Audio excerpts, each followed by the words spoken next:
Malen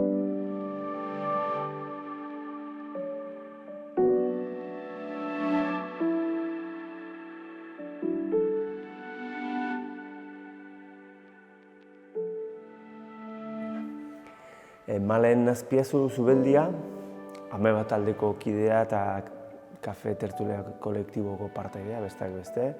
Azteko eskerrik asko, gurera etortzeagatik.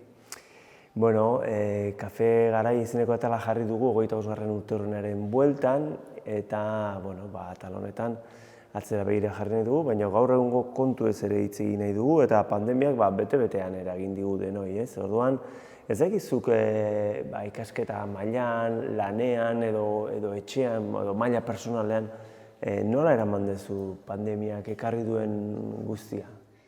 Pandemia denok hasieran uste genuen ez, 15 eguneko kontua izango zela etxean, eta hasiera batean hartu genuen pozez, etxean justu azterketa garaia zetozten, eta aurreatzeko kontuk ez. Gero luzatzen juntzan enean, oso gorra guk azkenean gazte bezala dakaun beharroi ez, kontakturako, harremantzeko, sozializatzeko, eta hori dena goiti bera bukatu zigutenean, gutzako txoke handi bat izan zen, momentuan. Eta ikasketei dagokien ez ere bai askotan bat-ematek jakintzun nola eraman ez, baina beste batzuk nik uste ez dutela asmatu gure gana nola iritsi, gure gana nola gerturatu, eta nola egokitu gure ikasketak etxeko garai horretara ez. Kontun hartu dut ere bai, gure bai lau pareten artean ginela, gazte izateak dakan mundu guztioi ez, buruko naste guztioiek, eta hor nahiko gorra izan zen egia esan ez, ikasketen aldetik amintzat bombardeo hutsa izan zen ere kasuan. Eta nik uste gazte askok hori sentitu dutela ez, ez dela kontutan hartu igual gazteon postura hori eta guke bai bergenula gure zaintza hori eta gugan pentsatzea. Bombardeo hori zer zen zut, telematiko izan zalako edo zer zen zutan? Klase asko jaso genitun telematikoki, baina nire kasuan adibidez azterketak etzian murriztu igual, murriztu zuten ordu kopurua, azterketa egiteko momentua, eta zan estresa eragitea jadakazun estres guzti horren atzetik anez. Eta, pixkat gorra momentu hori. Bai, hori da, oso garai gogorra izan da, aipatu duzu, gazte garaian ze inportantean sozializazioa lagun artea, ez? Zure inguruan eta oro har usurbilen gaudenez, zure perspektibatik nola bizi izan dute gazteek itxialdi garaia eta ezakite perdira begira hipotesietan sartzea da, baina zuk ustezu albo kalteak utziko dituela honek guztiak?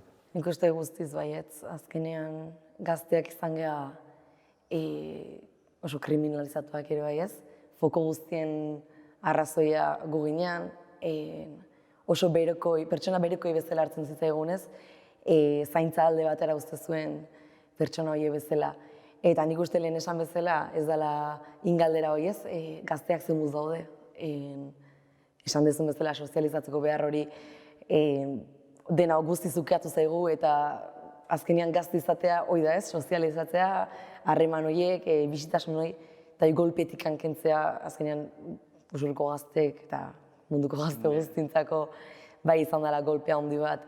Eta gainera horren atzetikan jartzea pandemia egoera larri guztionen arrazoia gugeala,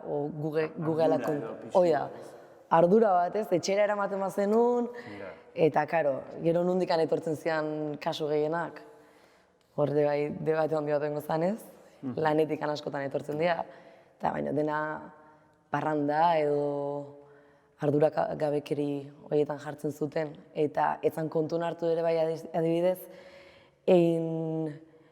pandemia garaian, itxialdi garaian egin zan zaintza sare horretan gehiengoa zaintzan ez, gazteak zian gehiengoak hor parte hartzen, lehenengoak zian laguntza eskaintzen, gure artean ebai gure laguntzak ematen.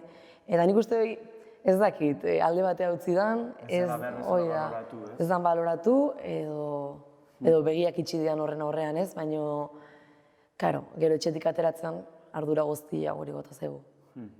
Eta epe laburrera, nik uste guri depresio kasuak gerozta gorago dira ez, eta nik uste guri bete-betian harrapatuko digula, bai orain da bai etorkizunean. Bueno, pandemiak bere txarrean gauza interesgarri ekarri ditu, ez? Bueno, hemen Usuldeen elkartasun sare antolatu zen, gaur gazte jendea inplikatu zen, baina lehen itxialdian bereziki oso eskertu izan zen, edo arnasgune bat izan zen sortuz bakardadea isolatuz ez, ekimena, nun oso jende gazte izan zen ez bakarrik parte hartzen da sustatzen, baizik eta hori dinamika hori martxan jarri zuena ez. Eta gero hortik gutxira uda partean ere kultur bira jarri zen martxan, hor ere antolaketa lanetan eta laguntza lanetan gazte jende asko aritu zen ez. Gainera, kulturaren perspektibatik ahots berriak ezagutarazteko plazak izan ziren, baina era berean herri ekimenari edo eusteko oso baliogarri izan zen, ez? Ez bai sortuz bakarra isolatuz da, bai kultur biraren lehen edizio hura, ez? Bai, guztiz. Nik uste hau izan dela, Usurbilek bai jarri duela kultura gauza garrantzitsuen artean, ez? Eta azkenean ikusi izan itxialdian sortuz bakardadea isolatu zen kontu guzti honekin, jendea eskertuta zion, jendea zehar ernasgune ematen zion, ez? Eta momentu batean, da oraindik igual, kultura ez da baloratzen hainbeste, eta holako momentutan bai ikusten dela ze beharrezkoa den herriari ematen dion bizitasuna, horten du kulturbira 2021 datorrela, denak ze irrikitan eta ze gogotxo hartzen ditugu nolako ekimenak ez. Eta azkenean Usurbil nik uste izan dela, oso ondindun gauza izan dela, ezin ditugun gauza guztietatik kanpo begiratu eta ditzakegun gauza begiratu dituen herri bat ez. Eta hortaz baliatu den herri bat eta ikusi da fruituak ezin jobiak izan diala. Eta esportatu daiteken ere du. Hori da. Bueno, ari gara pandemiaz eta hitz egiten, baina Malen Azpiazu kantaria da, musikaria. Guk behintzat Maizu Logarekin ikusi dugu kantari, orain Ameba taldeko kidezea. Ez dakit nondi datorkizu zuri kanturako bokazioa, etxetik dan, lagun artetik, Zumarten musika eskolatik, o pixka denetatik? Bai, ni Zumarten ez nahi zibili oain arte, justu kantu saio batzuk nahi zartzen, baina oain arte nahi zibiliez. Eta nik uste datorki dela etxetikan, justu gaita dakat oinatiarra musikaria, Sazle Bolo taldeko kantaria, eta etxean musika zinguratuta ginen une oro ez. Eta musikatikan jaiotze horrek, azkenean nik uste horrek eragin ditela. Ni dutxan hasen ditan kantatzen. Behin esan zidaten arte, eszenatokia igotzeko eta gero ja hortik aurrera etorri da dena. Bueno, aurtengo otsailean 2021ko otsailean lehen disko plazaratu duzu, Ameba taldearekin, 7 kantuz osaturiko lana da. Justo pandemiaren okerrenean grabatuko zenuten, pandemiaren okerrenean ere plazaratu, ezakite pandemian sormena borborka izan duzu, kantak sortzeko garaiona izan da?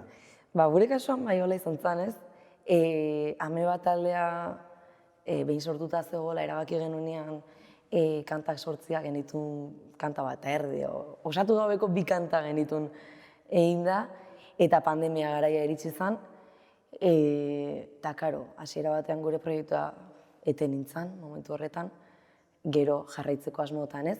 Ikusita kontua aurrea zijoala eta ez zala hobetzen hau dena, esan genuen etxetik animerko genuela ez, hau, eta aprobetxatu, denbora libre hori, eta gure proiektuakin jarraitu.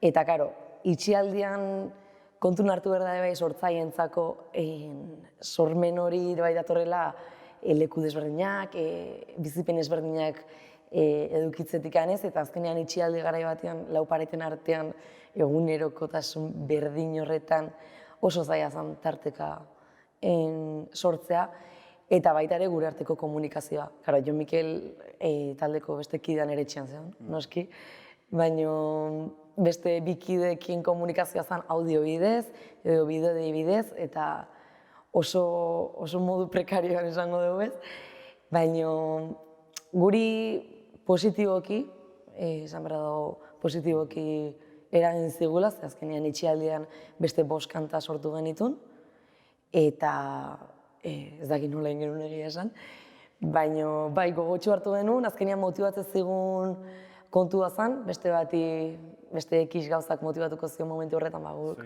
hori da. Hori izan gure arnasgunea ere bai. Eta hortikan jo genuen eta amebari ezin hobek dan frutu bat eman dio. Gauzak zer diren, ez? Orain urtebete lehenengo kontzertua eman zenuten Oker ez banago santuenean, kulturbiran, eta urtebete eta gero, laizter, ordu batzu barru kalexarren joko duzue, jain duzue gainera disko bat, eta eman dituzue bat emanaldi, beraz, oso denbora gutxian gauza asko egin dituzue, ez? Zinpresioa.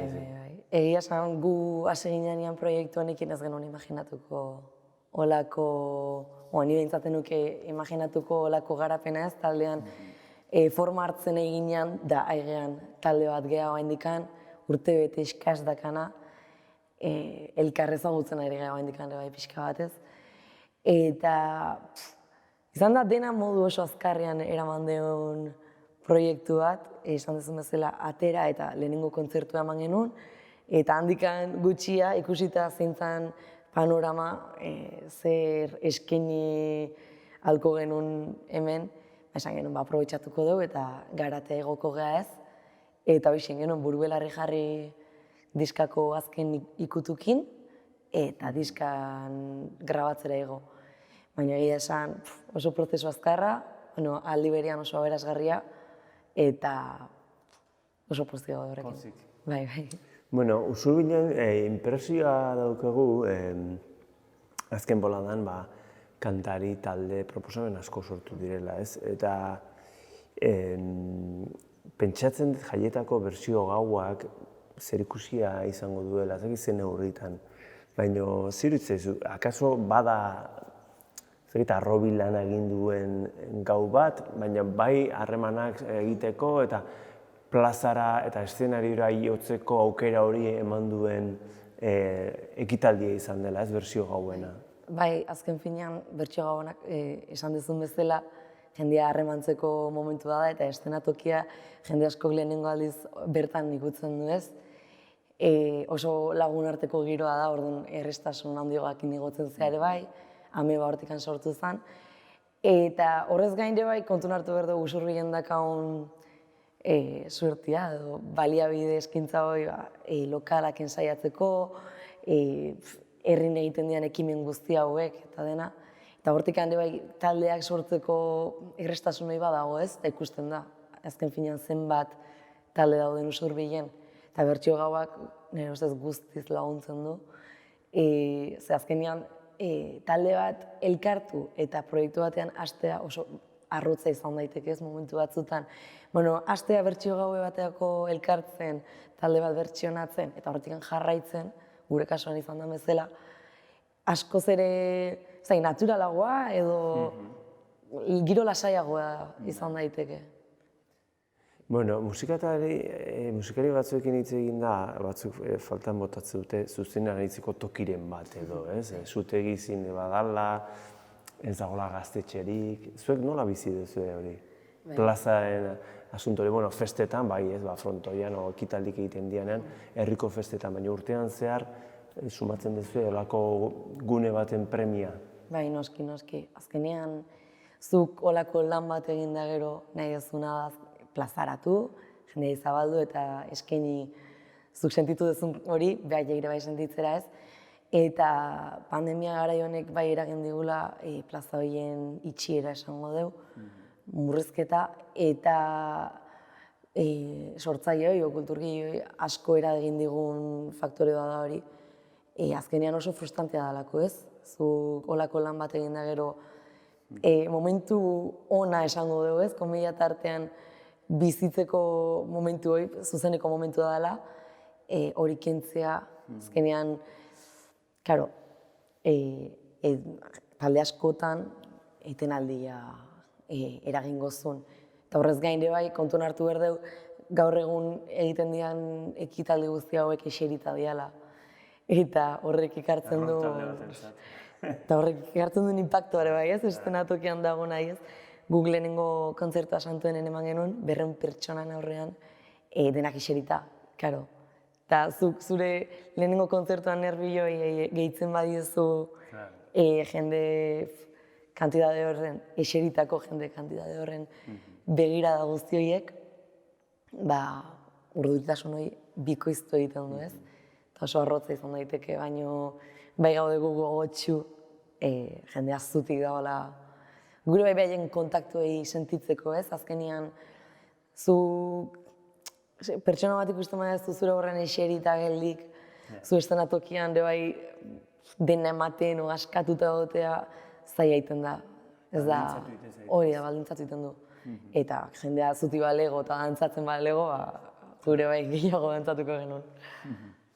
Bueno, Kafe Tertulian eskagazen taldeko kide ere bazea, izenak bestelakorik adirazi dezaken arren, esan diteke hausnarketarako eta ekintzarako talde badela, ez? Hitz iguzu pixka bat taldearen sorreraz eta zein dan zuen dinamika? Mira, taldea sortu zen, hemen gazte mugimenduan ikusi zalako neskok elkartzeko beharroi ez, azkenean feminismoa lantzetikan aparte gure artean saretu eta gune batzuk igual arrotzak egiten dianak zu bakarrekan azaltzeko herrian, gure artean daun saretze hori edo konfiantza hori balego, ikuste genuen askoz ere erosoagoa izango zala ez, eta hortik sortu zen pixka bat Kafe Tertulia, saretze eta indartze horren perspektibatikan, eta egia esan hori izan da ez, helburu nagusia talde honena. Herriko neskak behaien artean ezagutu, indartu eta kaleratatzeko garaian babes hori jasotzeko behar horren erantzule izan da talde hau. Baina horrez gain, noski ekintza ezberdinak egiten ditugu, dana delakoa, tailerrak, formakuntzak saiatzea ere egiten, eta gehien bat, saiatzea egiten guk sortutako tailerrak ez, kanpotik ekarri gabe. Gure sormenetikan, gure jakinduriatikan de bai, eta pixkanaka nik uste bai aidala indartzen, herriko neska gazteak ikusita nola dauden oain, saretuta nola dauden, babesoik sentitzen duzu ez, eta horrek eman duen indarra nik uste bai izan dela Kafe Tertulian erantzun bat. Bueno, mugimendu feministak ibilbidea badu ere ibilbidea usurbilen, ez? Ez egit Kafe Tertulian baitan badezuen harremanak, aurreko belaunaldietako emakumeekin, edo... Bueno, egia esan ez dugu harreman handiek izan ez, aurreko mugimenduekin, azkenean guk sortutako zeba izan da, talde bat izan da, eta gure dinamika normale, propioan jundana ez, baina bai egoten da, oain txe guztu ez da bilasko, baina aurreko urtean da bai zebilen Martxak 8 egunero da izeneko talde batez, zala emakume zarragoak azkenean zekaten talde bat, Martxak 8 antolatzera bera, eta gero da hasi ziala urtean zehar ekintza desberdinak antolatzen ez. Eta horiekin bai genuen kontaktu minimoa gintzat Martxak 8 antolatzeko, eta oso beresgarria zen ez. Guk azkenean neska gazte bezala bai behar dugu Kafe Tertuliako espazio bat bezalakoa ez. Neska gazte, bi kontzeptu guzti horrek hartzen duen guztia landuko den gune bat. Baina baita ere, belaunaldi ezberdinen arteko hartu eman hori oso aberatsa zen, eta Martxak 8 antolatzerako garaian ni behintzat hori sentitzen nuen, ez? Behaiek ikasten zuen gutaz, baina guk behaietaz bai, eta oso politia zen geroa. Bueno, saretze hori ere eskualde mailakoa da, badago Buruntzaldeko neska gazteak izeneko taldea, zuek hor zaudete ere ulertzen dut, eta badago eskualde mailan ere elkarrekin eragiteko ahalegin bat, ez? Bai, Buruntzaldeako neska gazteak sortu zen aurreko urtean, esango nuke. Elkartu ginean herri bakoitzeko, zan Hernani, Lasarte, Andoain eta Usurbil. Elkartu ginean horko jendea, eta ikuste genuen oso aberatsa izango zela ez, gure artean saretu, eta azkenean hartu eman hori, guk sortu dugu ez dakiz eta eta guk beste formakuntza elkar trukatze hori, gure artean dugu ezagutzeko, eta olako plataforma edo sare bat sortzea oso aberatsa izango zela ikuste genuen, eta bertan sortu zen Buruntzaldeako neska gazteak marka hori ez. Lehen urtean, nahi genitu nien, hasiera bezala udaleku batzuk, denon artean batu eta lehenengo kontaktu izateko, baina pandemia garaia dela eta berriro etzigun utzi egoerak, eta ospatu genituen topaketa batzuk, bakoitza bere herrian, baina ekintza bateratu bat izango zuna ez, denak. Eta bertatikan, hortik aurrera jungea elkartzen, pixka bat lehen esandako hartu eman hori burutzen, eta adibidez azaroako 25-ko manifestazioa ostezala batera ditu genuen, Lasarten bertan, eta orain gabiltza Buru-Belarri aurtengo udalekutako, Usurbilen ospatuko ditugunak, uztailak 9, 10 eta 11, eta horren helburu azkenean hori da ez, Buruntzaldeako neska gazteak gure artean saretu, babesa jaso eta elkar trukatze hori, eta formakuntza jaso noski, eta ondo pasa, karo. Bueno, ezakite, azkenean feminismoa eta beste talde guztiak ere pixkat herri mugimenduaren dinamikan aritzen dira, behar dute kalea, behar dute jendartea, ezakite pandemia garai hau pentsatzen dut dena zailduko zuela edo zaildu duela, baina guk badugu inpresioa nagoaren 25. urteurren honetan, pixkat atzera begira jarri eta aldaketa asko eman dira, baina maila sozialean iritsi zaigu lehen ez bezala orain denak pantailari lotuta bizi garela, ez? Ez ote dugun kalea abandonatu eta pantailan ez ote gehan murgildu era bat, ez egitzuk zein presio duzun. Igual ez da inbesterako, egia zen ere teknologiak badu zerbait, eta harremantzeko aukera asko ematen ditula, ez? Orduan, ez dakit, bi zea horiek nola ikusten dituzun zuk, eta zuek mugimendu feministatik olako irakurketarik egiten dezuen, edo? Bai, argi dago gaur egungo gazteak eta txikitsuak eta denak menpekotasun handia dakaula, zoritxarrez, pantaiekiko, eta horrek eragin handia dakala. Karo, nik 21 urte izanik mundu hau pantaiekin ezagutuet, eta bai egia da, ez dakit horreatik da edo ez, baina kaleak gehozta gutxi hartzen ditugu latarteka. Baina azken finean guk militante feminista bezala, pantaiaz gain noski ikusten duela militantzia hau kalera emateko beharrakin eta pantaiatekan ate egon behar duen borroka batez, baina baita ere kontziente gea sare sozialek eta mundu guztionek ekartzen duen oihua ez. Zuk zerbait aldarrikatu nahi dezunean noski asko jotzen dugu sare sozialetara ere bai. Bozgorailu bezala. Hoi da, bozgorailu bezala. Zenean oso tresna baliagarria da gauza batzuetako, beste batzuetako oso kaltegarria agian, baina noski gu beti saiatu izan gara kaleak hartzen, azkenean bertan izango da kontaktu zuzena eta impactantena, esango dugu. Baina bai baliatu gara bai pantaiakiko. Nik gazte mugimenduko militante bezala esango dugu, baina noski ingo niela gaztei animatuko niekela eta dena kaleak hartu, kaleak gure egin eta gure aldarrikapenak bertan iteko ez. Oso ondo, amaitzeko, Nogoari buruzko galdera bat egingo dizugu guk bere garaian Nogoa kultura elkartea sortu zutenek, beste helburu batzuen artean bazuten euskararen normalizazioan eragitea, ez? Hori izan da euskarazko hedabide bat plazaratzen duzun aldetik helburuetako bat, ez?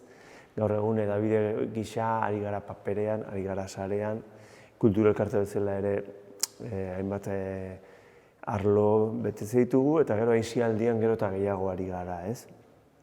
Orduan, bueno, egiten duena hor dago, baina biztan dagoenik lan asko dagoela egiteko, ez? Zure perspektibatik, zerbait botatzen duzu faltan, zerbait soberan, nola ikusten duzu hauak herrian egiten duen lana? Mira, ni galdera oso zaila egiten zaitez. Ze falta zaion, ikusita zer nolako eragin positiboa egiten duen hauak herrian, zer nolako ekarpena egiten duen, ointxe ez zait okurritzen zer falta zaion, ez? Zuk esan dezu bezala, gero eta aisialdi eskaintza gehiago, kultur eskaintza, aldizkariak beak ematen duen, oihu hori edo, ez dakit, eta guk ere bai nik gazte bezala zerbait egin eta herriai eramateko oso hedabide erresa, tresna erresa eta eraginkorra da, ez? Eta nahi dut zait herri honek, herri hau eskertuta dagoela, ez? Hauekiko, eta edo eskertuta egon beharko lukela egiten duen lan guzti horrekiko, eta oso aberatsa dela, eta herria dakan oso berezitasun politia dela. Enuke esango zerbait falta zaiola, ez zait okurritzen behintzat. Ez da seinale txarra. Hoi da. Bueno, haizu, Maren, eskerrik asko, gurera hurbiltzeagatik eta tarte hau eskaintzeagatik, eta nahi dezun arte. Mi esker.